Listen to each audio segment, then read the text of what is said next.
Bob, an alcoholic. Is this on? Test. Can you hear me? Yeah. Oh, good. If there's anyone here that's new, if I could convey one thing to you, it would be never underestimate the disease of alcoholism, and never overestimate yourself. It is the fabric of destruction for people like me.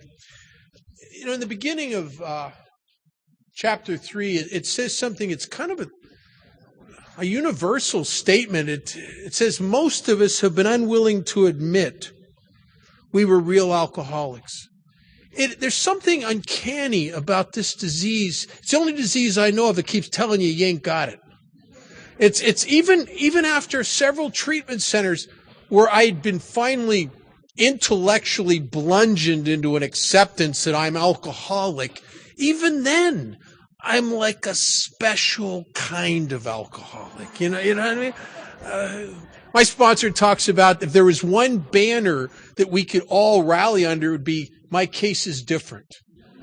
And I remember thinking that, and just people, you know, these do-gooders would tell me they understood. Nah, they don't really understand. I don't want to be an alcoholic. I'd rather be a drug addict. I mean, there were rock stars that were drug addicts. There's a little panache in that. I'd rather be a mental health case. They give you pills for that. But alcoholic, I don't want to be an alcoholic. I spent amazing mental energy trying to convince myself I'm not an alcoholic.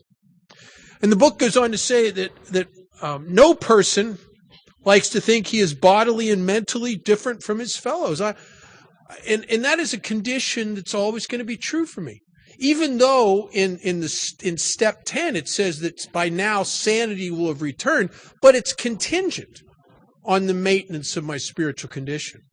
I'm always going to be mentally and physically different. I'm physically different because I got an allergic reaction to alcohol that is part and parcel of who I am. That is in my cells, and that will never change. There is not enough emotional, mental, financial health to overcome that. There's not enough years of sobriety. I've been going to a meeting at a down and out kind of Skid Row detox in Las Vegas twice a week for the most part for 27 years, I guess. And I've seen people with many years of sobriety who end up there. Vegas, if you really believe that your primary purpose, the reason you've been saved from this thing is to help other alcoholics, I tell you, Vegas is a target-rich environment. We call it the hitting bottom capital of the world. If you're from Connecticut or Massachusetts and you're 25, 35, 40 years sober and you drink, Vegas calls you. And they end up in our detox. And some of these people had tremendous lives. And alcohol, they picked up a drink and the phenomenon of craving cleaned their clock. And I'm mentally different, even though that is an easy thing to forget. Because I think guys like me are easily seduced by the very fruits of my own recovery into a sense that there's not a problem anymore. And if you're self-centered, which means you judge everything on how you feel, it's easy at 10 or 15 or 20 or 25 years sober to kind of feel as things are going your way like there's not a problem here anymore. I mean, for God's sakes, I hadn't thought about drinking in 20-some years. I've made my amends. Things are going very well. It kind of feels like there's not a problem. And yet, I am mentally different from my fellows. And I always will be. And I always need a sponsor. And I always need commitments in Alcoholics Anonymous. And I always need that unusual accountability of sponsoring people and being awake to the fact that they're watching me.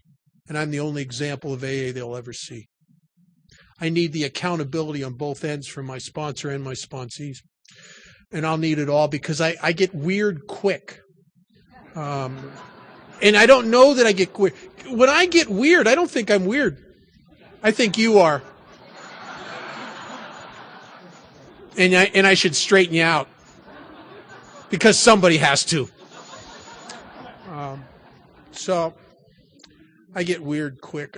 I was sponsoring a guy years ago, and he's a funny guy.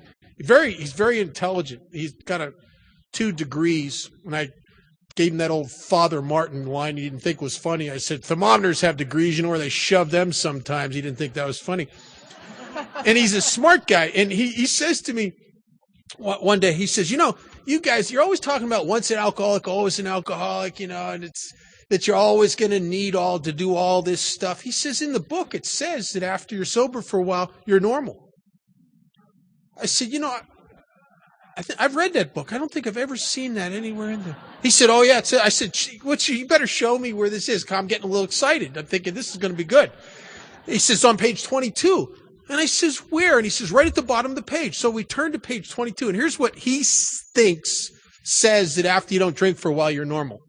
It says, we know that while the alcoholic keeps away from drink, as he may do for months or years, he reacts much like other men. I said, that doesn't say you're normal. I mean, a transvestite's much like a woman, but not really. I mean, if you saw the Crying Game, not really.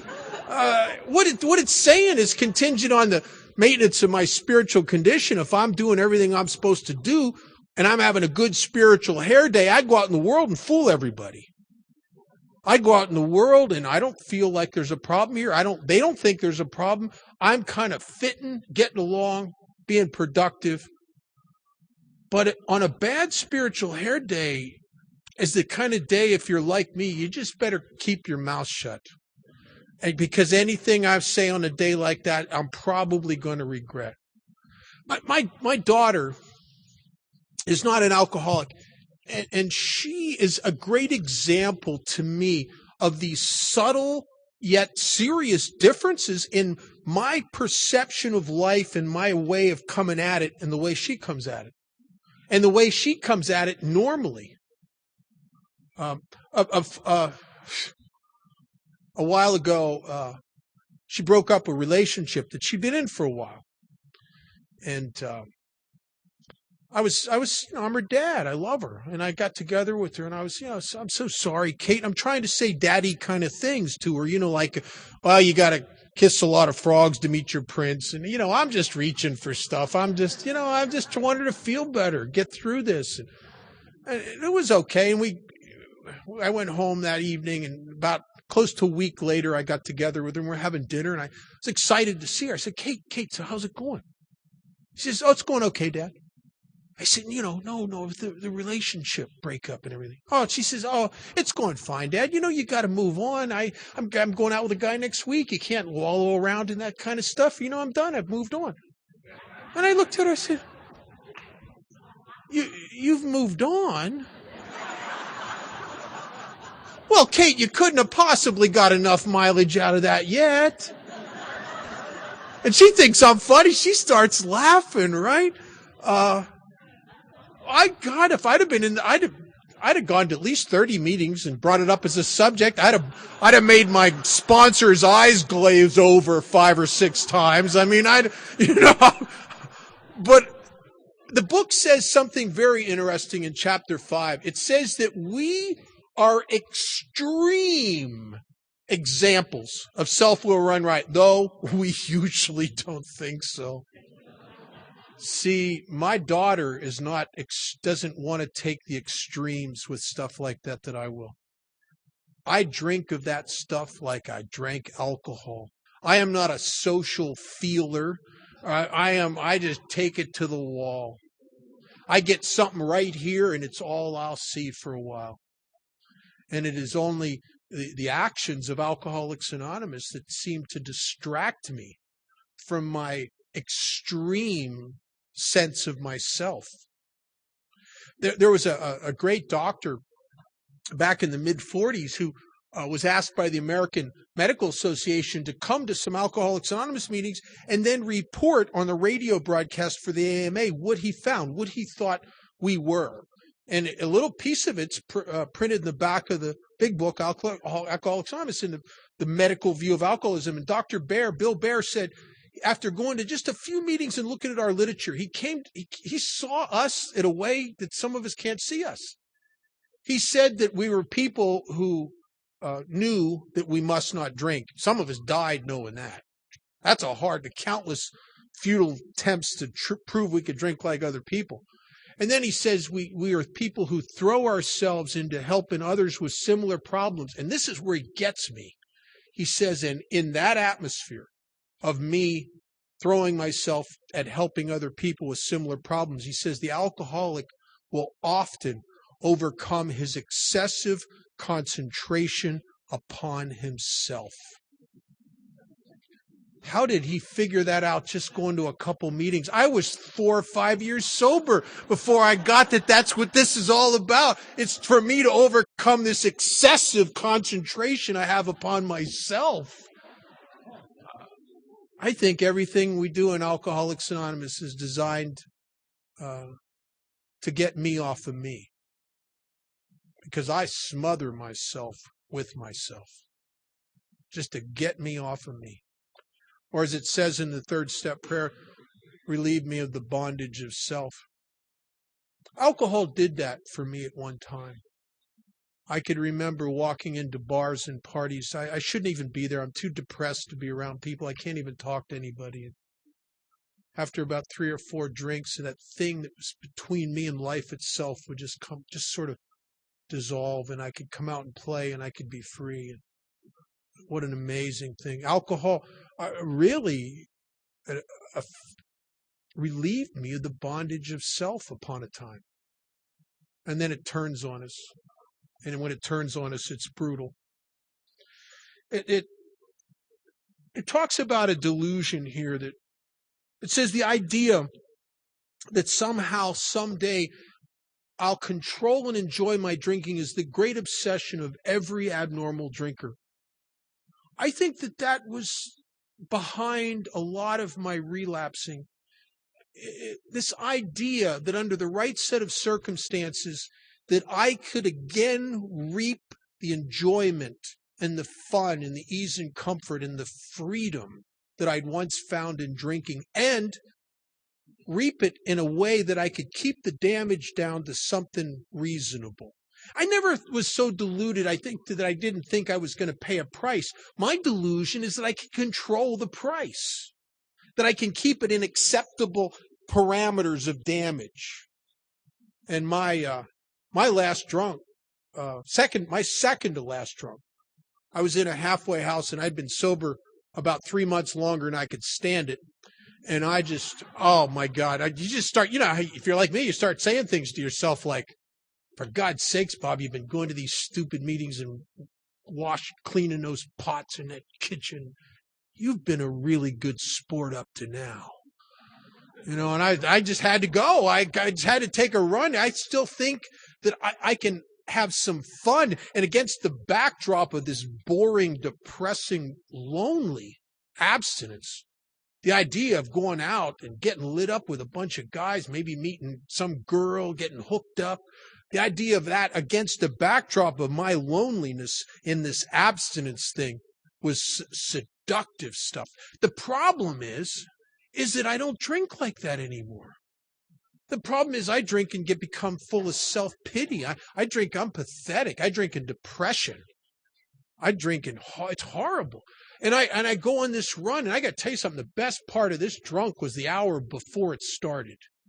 And it was like going to the Christmas tree Christmas morning. This is going to be very cool. I don't know what the presents are, but I'm excited.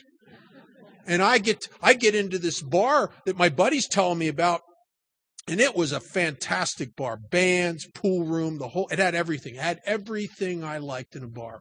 Big bar. Got in there, and I only got a weekend pass, so I'm ordering double shots, 100 proof, the beer back, because when you only got a weekend pass, you got to get downtown now. I mean, and I'm throwing these shots down. After about 2 double shots, I'm waiting for it to, because I want to go out there and start dancing. I want to shoot some pool. I want to mix it up. And it ain't happening. It's not relieving me of the bondage of self. I'm sitting there drinking, and the phenomenon of cravings on me, and I got to have another one, and I'm sinking into this abyss of self-pity. as I'm looking at the people in the bar that are laughing and having a good time. And I remember this horrid feeling of, what's wrong with me? And it was like a veil lifted, and I could see the truth I don't want to see, that it's been this way for a while. I drink now and I feel sorry for myself, and I feel even more alone. And I knew that this is it. I can drink till I die, but this is as good as it's ever going to get for you, Bob. What a horrid. That was information and a knowledge in the pit of my stomach that later on my last drunk drove me to try to take my own life, because I can't imagine life without it. And yet I can't do this either. And then I ended up, I think I can control it enough to keep the damage down. Sunday night, I don't make it back to the halfway house. I come to Monday morning facing 2 years in a state penitentiary for hit and run, DUI, and they said stolen car. It was a borrowed car that I don't even remember being arrested. I do remember. I remember in this, went out to get some more alcohol, and I remember driving this guy's van, and the next thing I know, I heard this boom, boom, boom, boom, boom. And that's all I remembered. And I woke up in jail, and the boom, boom, boom, boom ended up being a series of parked cars, evidently, that I had bounced off of somewhat, I guess. I don't know. I don't remember any of it. And the delusion that I could control and enjoy my drinking, it was over. And what a horrible thing, because there's no hope. I didn't know, people in Alcoholics Anonymous talk about being an alcoholic of the hopeless variety. I guess I thought that meant that you can't get off Skid Row or you can't get off the streets. I think you can be an alcoholic of the hopeless variety in a $10 million home with servants. And the hopelessness is you finally get it, that there is no more ease and comfort to be found. The medicine of alcohol has stopped working. And that is a hopeless, hopeless place for a guy like me, because I can't live without it. And that was really, I think that is the jumping off place it talks about in A Vision for You. That was my bottom. It wasn't the circumstances, because I'd had, my last drunk was not the worst one I ever had. I'd had some horrific ones where, nightmare, the fabric of nightmares. This was not like that. It was just the one where in my innermost self, I got it, that I'm never going to be able to enjoy it. I'm never going to get that effect anymore. I can drink till it kills me, but I will never get that. And I was an alcoholic of the hopeless variety. Clancy talks about getting to a place, and this is so perfect, where there's no friendly direction. Not only with people, but there's not even any friendly direction in the bottle anymore. There's really nowhere. And I'm just stuck with me. Chuck Chamberlain, one time at the Intergroup in Las Vegas, said something that just knocked me over. He said, if you're alcoholic, you eventually get to a place where you can no longer put anything between you and you. And there you are. And there you are. And there you are. And that's kind of what bottoms are made out of, I guess. Not only coming off my last drunk, but in sobriety, I've gotten to that place where I couldn't put anything between me and me anymore. And not from a lack of trying. I'm a relief guy. Alcoholics Anonymous is about change, but I'd prefer relief. Well, it's the nature of the beast. It says the delusion that we are like other people or presently maybe has to be smashed. I watch men and women come to Alcoholics Anonymous and incrementally reduce the actions they're taking in AA as almost as if it's in proportion to the abundance they're reaping and the good stuff. It's like as their life gets better, their actions get smaller, right? And that's the fabric of what people drink over. That's relapse written all over it in my book. It's almost as if they'll tell you, you can talk to people like that now are down to one meeting a week, and they only call their sponsor to tell their sponsor what they just went through in case he ever needs that information. And And they don't do the commitments anymore. They don't do service, and they'll tell you, oh yeah, I'm an alcoholic and I'm very dedicated to AA. Watch their feet. Their feet make a liar out of them. Because all that's real is what I do. It's not what I feel or think. I tell you, I have a really good sponsor, and I'll tell you how you can tell if you have a good sponsor or not. A good sponsor doesn't really care how you feel at all. I mean, if they're in a tolerant mood, they may listen for a few minutes, put on my sponsor says, his machine, But I'll tell you something, they're very concerned with what you do. And the beauty of that is that that's all that's real. Feelings come and go.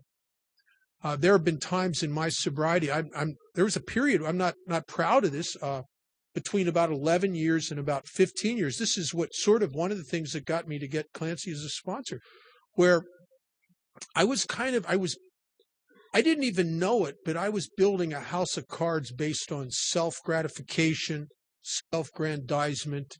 And I'm doing that and still going to a lot of meetings and sponsoring people. But it had kind of become about me. And I didn't know that. And there were times in there where if you would have asked me how I was doing, and I would have responded based on how I felt, I'd have said, oh man, I'm doing great. I got a pretty girlfriend. See my new Jag. I'm doing great. Well, when you're building a house of cards based on self, it's pretty cool as long as you're getting your own way until the wheels fall off. And they always fall off, don't they? You always get to that place Chuck talks about. You can't put anything more between you and you. And if you'd ask somebody who's objective in my life, how's Bob doing? He wouldn't have said, oh, he's doing great. I think they would have said, well, if he lives through this, he might help some people. A few years ago, I went through a divorce. It was a terrible time in my life. Like there's a good divorce. I mean, and I was afraid a lot, and I was uptight a lot, and I'd get angry a lot, but yet, if you would have asked, matter of fact, if you'd asked Clancy was sponsoring you through the whole thing, I think if you'd ask him how I was doing, I think he would say, Bob's doing okay. He's calling me a couple times, once or twice a week. He's showing up where he's supposed to showing up. He's making his commitments. He's being transparent about this stuff. And he would have based how I'm doing on what I'm doing, not on how I feel. And that's all that's real, because how I feel is delusionary. But what I do is my actual interaction with reality. It is all that is real. And self-centered, self-absorbed, self-focused, self-obsessed people like me, I don't care about reality. I care about how I feel. That's why I drank. That's why I did a lot of things in my life. And you're trying to pull me into a principled rather than self-serving life. And, what a beautiful thing. One more thing, I'll turn it over to Polly. It says, we are convinced to a man that alcoholics of our type are in the grip of a progressive illness. Over any considerable period, we get worse, never better. That is frightening to me, because it doesn't say over any considerable period of drinking. It says over any considerable period. And I think, almost as if it's in some other dimension or something, my alcoholism is growing stronger as I stay in the rooms of Alcoholics Anonymous, and it's just waiting for an opportunity to get its foot in the door. And you know why I believe that is I've been sober now long enough that on many occasions I've watched guys get sober. I've actually 12-stepped them. I know exactly where they were at emotionally, mentally, physically, financially, relationship-wise when they got sober. I know the amount of deterioration that was in their lives. They stay sober 15, 20 years and drink again, and they do not pick up where they left off. If they picked up where they left off, they'd have a shot, but they don't. Because the disease now is up the ante. And they'll come back into Alcoholics Anonymous and they will be baffled why they now cannot stay sober on the activities that kept them sober 20 years before, because the disease has progressed. And one of the most hideous parts of the progression, I think, is the ego. Is it that they have no self-esteem, but they've grown this gigantic ego, and they become. And I'm working with a guy now. He's 18 years, and he went out, and he's got 2 years now, and I'm just waiting for the other shoe to drop because I'm about ready to fire him. They become the I know guys. You can't talk to them. You try to tell them something, they go, "Yeah, I know. Mm-hmm. Yeah, I know. Mm-hmm. Yeah. Mm-hmm. Oh yeah. Oh yeah. You're right. I know." Mm-hmm. I think what they're really saying is, shut up. Or maybe they really think they know, because maybe intellectually they got a head full of Alcoholics Anonymous, but there's nothing in their innermost self, and there's nothing in their feet and their actions. They got a head full. And what is knowledge? You see, the big delusion I've had most of my life is knowledge is power. Knowledge is not power. Knowledge is fodder for my ego to puff me up and make me think I'm something I'm not. I think there's power in knowledge. There's no power in knowledge. I don't talk about this much because I went through a treatment center when I was a young kid, became an alcoholism counselor. I did it because I thought that if I had enough information about alcoholism, I could beat this thing. I was a very good alcoholism counselor right up to the day I lost my job for being drunk on the job. They don't like that in those places. But I had a head full of knowledge and information. I had Glasser and rational emotive theory, all this crap. But it didn't do nothing for me. And the disease keeps getting worse and worse and worse. I think most of us, when we start out drinking, it's glorious in the days. You go out to party with your friends, and it's like spinning a roulette wheel. And on that roulette wheel, there's some cool stuff. There's drag racing. There's singing a cappella music with the boys. They're getting laid. There's fighting and roughhousing. There's just all kinds of neat stuff. A little bit of throwing up occasionally, and a little bit of problems with the police, but not too bad. You spin that wheel, party. It's coming up, party all the time, party. And then as time goes on, it's like the good stuff's falling off the wheel and being replaced with hideous stuff like wet pants. Now, wet pants are not good. I mean, if you're 3 years old, diaper rash is cute. When you're 23 years old, it's not cute anymore.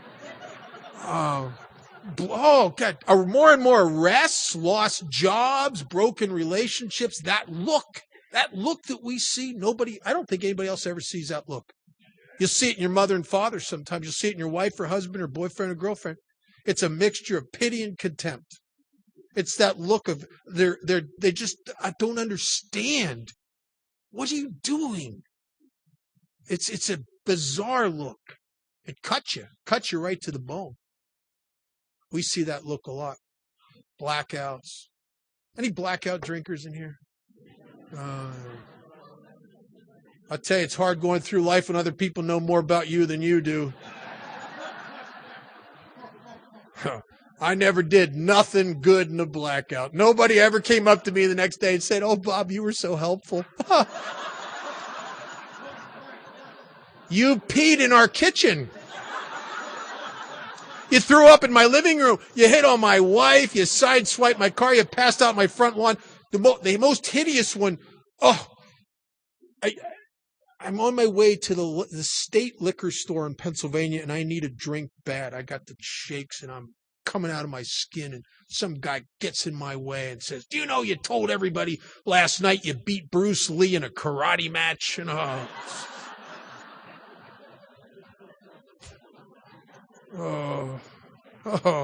shoot me.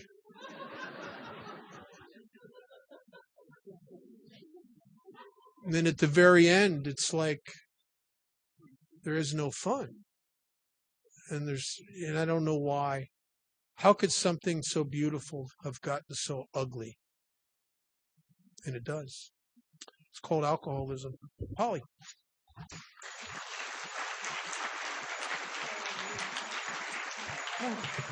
Thanks, Bob.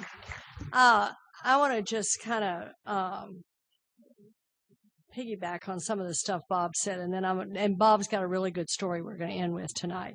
But the big book of Alcoholics Anonymous talks about selfishness and self-centeredness as the root of our disease. And when I got sober in Alcoholics Anonymous, I was so happy to be sober. And I loved being sober. I loved the program. I loved the meetings. I loved it. But I was so self-centered that what I needed was all kinds of attention. And what happened for me as a result of that self-centeredness and always needed to have a lot of attention and people doing things for me is I ended up having a lot of affairs early on in sobriety and Alcoholics Anonymous. And I hit a bottom sober that was so devastating. And it was all behind the selfishness and self-centeredness. And I'm married, but my husband's sick, and he's been sick a long time. And I feel justified in being able, in doing that kind of behavior. And I had to bring shame on myself in the rooms of Alcoholics Anonymous sober, as I was 2 years sober, 38 years old, sitting in an abortion clinic with a bunch of teenagers. And that's what happens when we're selfish and self-centered, and it's all about me. And the greatest gift of all is what I can say is it's by God's grace, and I know it was a gift of grace that I didn't take a drink of alcohol. But I absolutely sober destroyed my life behind my selfishness and self-centeredness. And Bob was also talking about the disease of alcoholism being a progressive illness. And I believe that with all my heart. And I'm like him. I'm seeing this disease with people who go back out drinking with a lot of sobriety. And again, they don't start where they left off. And what I believe today is that with 35 years of sobriety, I don't need less meetings.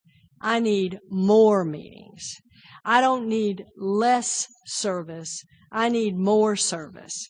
I don't need to sponsor less. I need to sponsor more. Because at 35 years of sobriety, I'm more alcoholic than I was 35 years ago. And I'm watching people as they have more sobriety. Oh, well, I really don't go to meetings anymore. I really don't need. And what I just believe that I hear it. I'm listening to old timers talk and their experience. And the further I get from the drink, the closer I get to the drink. Because this is a progressive illness. And this book tells me that this disease centers in my mind. And that what happens is that the ego repairs itself. And if I don't keep showing up at meetings, if I don't sponsor people, if I don't be sponsored, my ego's going to be out of whack and I'm not going to know it. And it's just like what Bob was saying. I'm going to think I'm fine.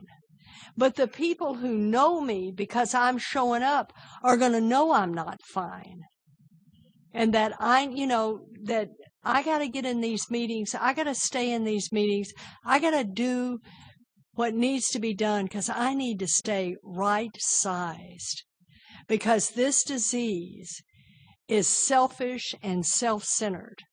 And I've got to constantly be reminded of that. I've got to constantly be reminded that this disease is bigger than me. Because I need to know when I'm screwing up. And I'm grateful for the people who get in my face and tell me the truth, whether I want to hear it or not. It's especially embarrassing if it's one of my sponsees. But thank God we love each other enough to tell each other the truth. And I ever have to remember about the selfishness and self-centeredness. And we're going to be talking about that all through this, because what these steps are designed to do is to destroy the ego. And the ego is the thing that tells me that I'm okay. That's the thing that gets me in trouble. That's selfishness and self-centeredness. I have a friend who is in Zambia, and I just got a phone call from him last week, and he was talking about sometimes it just kills me what man's inhumanity to man can do. He says, but what I'm learning is that man's will is instant and God's will is slow. And what I have to know is that this selfishness and self-centeredness, just because I've been here a while, doesn't mean that it's not there anymore. It's ever there, and I ever have to treat it. And for me, that's the disease of alcoholism. That selfishness and self-centeredness that tells me when I can't differentiate the true from the false. And Bob's going to tell us a story, and we'll end for the night.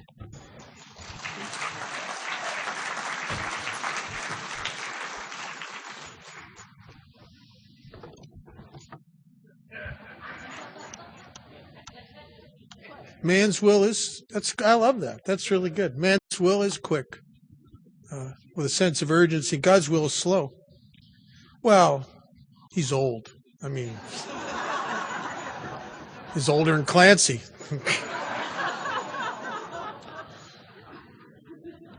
I talked to a lot of guys in Alcoholics Anonymous over the years, and there's an uncanny resistance in most of us to coming here and buying this whole package. It's an odd thing that just seems to well up inside of me that keeps me from getting in here.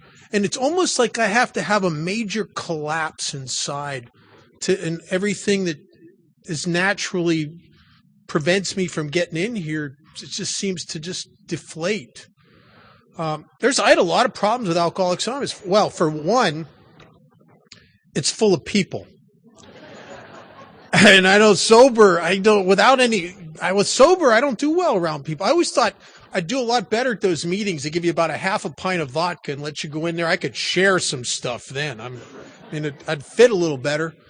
And the God thing and you guys are so happy. And I used to get this horrible feeling in meetings. I'd sit in the middle of a meeting or usually towards the back and have that feeling like it's all of you and then there's me, and just a terrible thing. And something happened to me in 1978. I went on this, what was to be, I didn't know it, was to be my last run, and it was so demoralizing to me. I came to in the park. I don't even know how many days I'd been into the drinking. I don't know if it was the second day or the fourth. I don't know.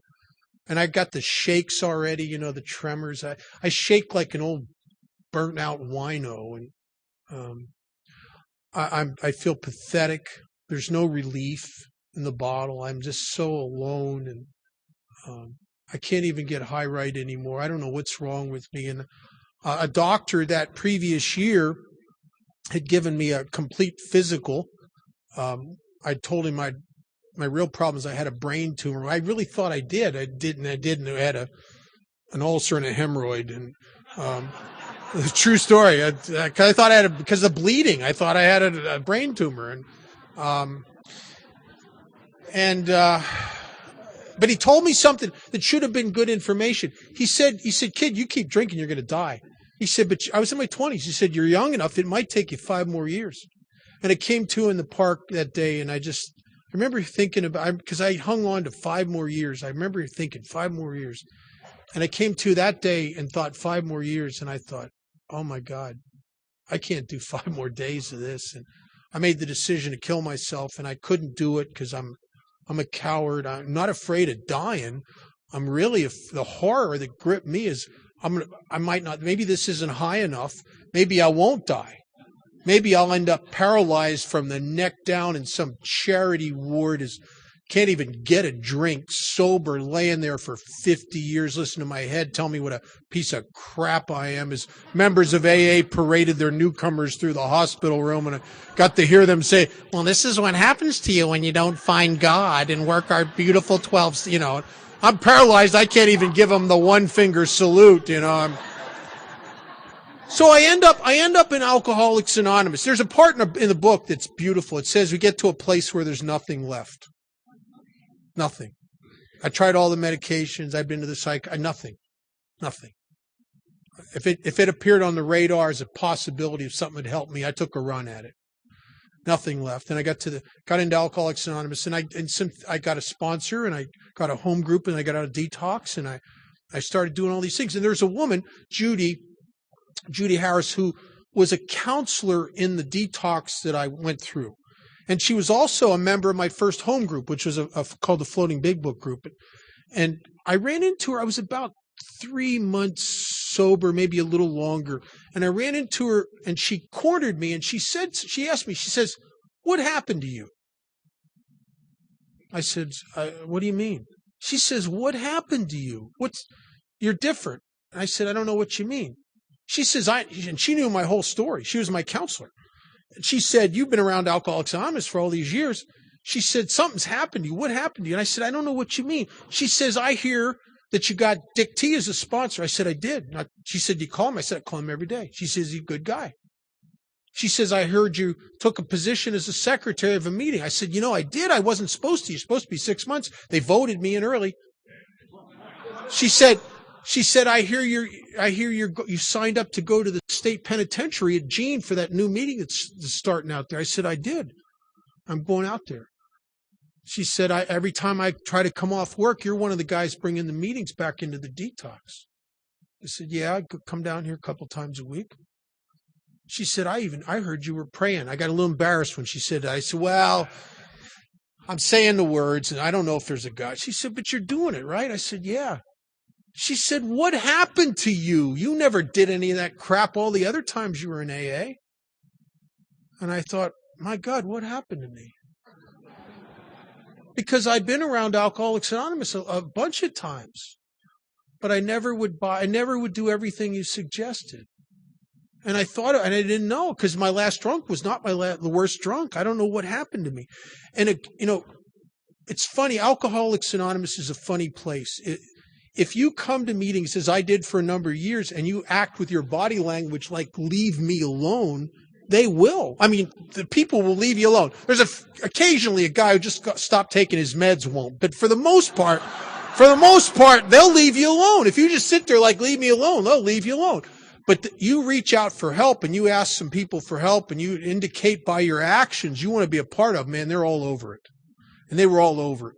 And I had men and women in AA give me rides and give me cigarettes. I didn't even ask for them. They just, here's a pack of cigarettes. I used to go to a lunch meeting. Guys would buy me lunch. Sometimes I wouldn't even know. They'd just show up. The waitress would come with a cheeseburger and french fry. I didn't even know who bought it. And one time I was at this meeting, and a guy comes, he says, can you help me out? He says, I need your help. And I said, yeah, what do you need? He takes me out to his car. He opens a trunk. He's got sport coats and slacks and shirts in there that just came from the dry cleaners. Really nice stuff. And he said, my wife is on my back to get rid of this stuff and clear the closet out. He said to me, you could really help me out if you'd take some of this stuff off my hands. So, well, you put it that way.